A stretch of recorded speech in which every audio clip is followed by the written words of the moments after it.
Halo semuanya, kami dari kelompok 2 akan mempresentasikan hasil diskusi kami mengenai manajemen di produksi media dan informasi. Sebelum masuk ke materi, izinkan kami memperkenalkan diri terlebih dahulu. Saya Marsha Dinda Fajria Siregar dengan NPM akhir 038. Saya Abdurrahim dengan NPM 2311012068. Saya Duta Maharani dengan NPM 2351012016. Saya Dinia Salsabila dengan NPM 2311012044.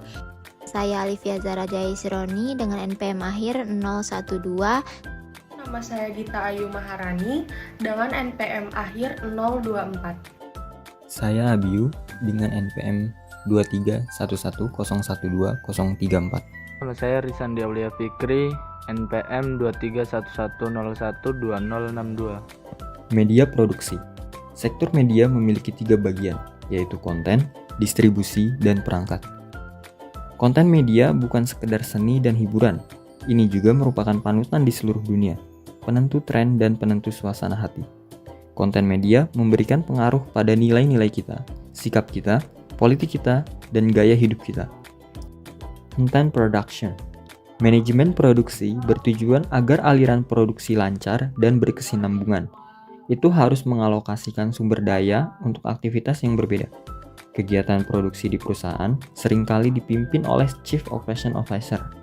Tanggung jawab manajemen produksi meliputi pembelian, inventaris, dan rantai pasokan, rekayasa proses, penjadwalan produksi, dan perencanaan kapasitas, subkontrak, dan pilihan lokasi.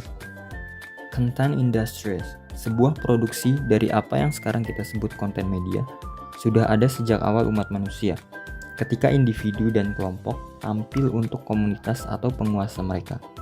Gambar 3.1 mengilustrasikan karakteristik biaya produksi kerajinan versus produksi industri. Produksi kerajinan memerlukan biaya tetap awal yang relatif rendah dan oleh karena itu, biaya rata-ratanya yaitu sumbu vertikal tidak terlalu besar pada tahap awal produksi.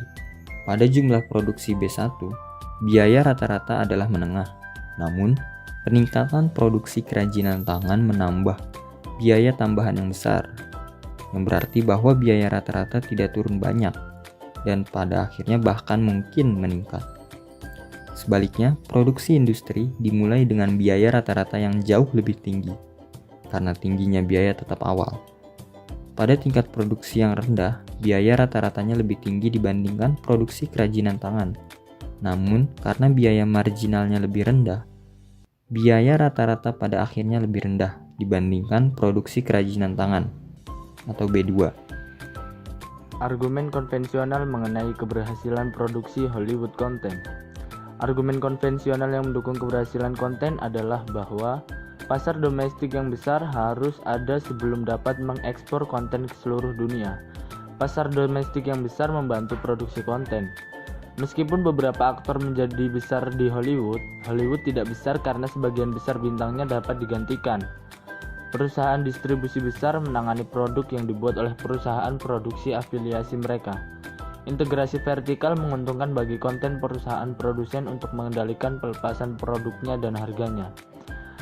Mendistribusikan ke platform atau pasar yang menghasilkan pendapatan tambahan tertinggi per unit waktu dan kemudian mengalir ke bawah dalam urutan kontribusi pendapatan marginal.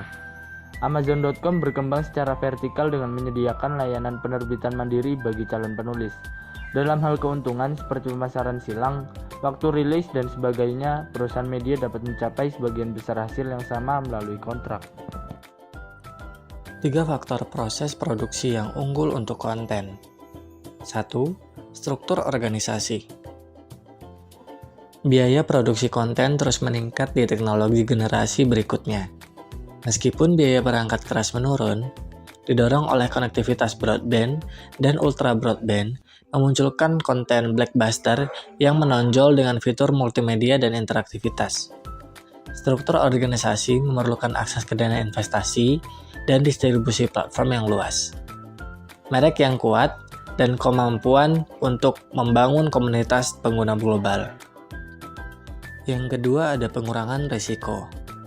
Risiko dalam konten produksi media mencakup banyak hal, seperti risiko keuangan, risiko kreatif, dan risiko pemasaran.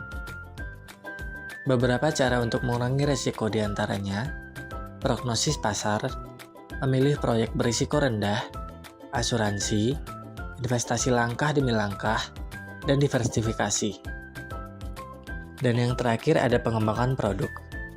Pengembangan produk merupakan tahapan penting dalam industri konten, di mana ide atau konsep awal diubah menjadi produk yang siap untuk dipasarkan, seperti film, acara TV, atau permainan video.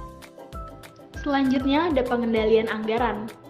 Begitu produksi dimulai, biaya meningkat dengan cepat dan memang demikianlah adanya. Penting untuk mempertahankan sebelum terlambat mengambil tindakan. Ada beberapa teknik pelacakan biaya. Untuk sebuah pekerjaan produksi toko, penetapan biaya pekerjaan digunakan yang dikompilasi langsung biaya atau bahan dan tenaga kerja, serta bagian overhead dan biaya tidak langsung yang didistribusikan pada setiap proyek. Perusahaan toko aliran dengan produksi berulang barang homogen menggunakan penetapan biaya proses dan menghitung biaya unit atau biaya total dibagi jumlah unit. Alat operasi manajemen. 1. Penganggaran. 2. Perencanaan kapasitas. 3. Penjadwalan. 4. Penugasan prioritas. Dan terakhir, pengendalian persediaan. 2. Pengelolaan anggaran. Di dunia nyata, proyek cenderung hanya mencapai 3 tujuan. 1. Sesuai anggaran dan tepat waktu, namun mengorbankan kualitas. 2. Berkualitas tinggi dan sesuai anggaran, namun membutuhkan lebih banyak waktu. Dan 3. Berkualitas tinggi dan tepat waktu, namun membutuhkan pengeluaran ekstra. Langkah-langkah pengendalian biaya secara aktivitas. 1. Identifikasi semua aktivitas yang dilakukan dalam operasi. 2. Mengkategorikan aktivitas tersebut sebagai aktivitas yang bernilai tambah atau bernilai kurang. 3. Pilih pemicu biaya. 4. Mengalokasikan total anggaran untuk kegiatan. 5. Identifikasi hubungan antara pemicu biaya dan pusat kegiatan. Pendapatan produsen dalam industri media bervariasi tergantung pada sektor tersebut. Secara umum, produsen cenderung memperoleh bagian yang signifikan dari pendapatan keseluruhan, terutama dalam sektor seperti publikasi cetak dan elektronik konsumen. Misalnya, dalam publikasi cetak seperti majalah, penerbit memperoleh sebagian besar pendapatan karena pendapatan iklan yang besar tetap dengan mereka, dengan bagian mereka mencapai 70%. Di industri musik, produsen mendapatkan sekitar 40%, sementara dalam elektronik konsumen, saham produsen bisa mencapai 50%. Biaya produksi konten dalam teknologi generasi berikutnya mengalami peningkatan yang signifikan. Meskipun biaya perangkat keras produksi telah menurun, dengan fokus pada konektivitas broadband dan ultra broadband, konten generasi berikutnya menghadirkan pengalaman hiburan yang lebih dalam, partisipatif, dan interaktif bagi pengguna. Hal ini mendorong tekanan untuk menghasilkan konten blockbuster yang menonjol dan memanfaatkan fitur multimedia dan komunikasi yang interaktif. Untuk menghasilkan jenis konten ini, berbagai elemen seperti akses ke dana investasi, diversifikasi risiko, distribusi multiplatform, merek yang kuat, koordinasi input khusus, hubungan produk, dan membangun komunitas pengguna global menjadi kunci. Meskipun konten itu sendiri menunjukkan ekonomi skala yang kuat setelah diproduksi, akan tetap ada ruang untuk produsen lain dan produsen di pusat produksi lainnya, seperti India, Eropa, dan Jepang untuk menghasilkan konten khusus untuk niche dan audiens umum. Elemen sukses untuk produksi konten.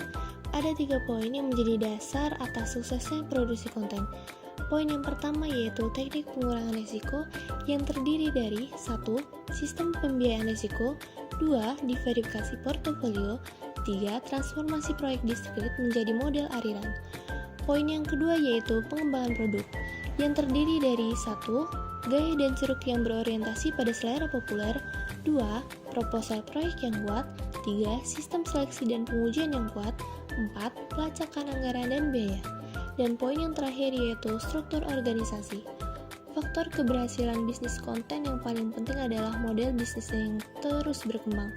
Model bisnis tersebut penting bagi semua industri perusahaan, tidak hanya di sektor media dan digital. Pembahasan kasus. Dalam mengejar peran global dalam produksi konten yang sebanding dengan perusahaan konten Hollywood, Kanal Plus memiliki pilihan strategis atau dapat menggunakan kombinasi keduanya. Yang pertama, membeli studio Hollywood. Kedua, mencari dukungan pemerintah. Ketiga, mengintegrasikan konten dan distribusi secara vertikal. Keempat, integrasikan multiplatform. Kelima, memperluas jangkauan bahasa. Keenam, globalisasi konten. Ketujuh, daftarkan bintang. Kedelapan, gunakan teknologi canggih. Kesembilan, mengalokasikan anggaran yang tinggi. Kesepuluh, menggunakan pembiayaan yang murah dan substansial. Ke-11 diverifikasi, dan yang terakhir adalah pergeseran ke sistem 2 tingkat yang terdiri dari produsen independen dan CEO produser.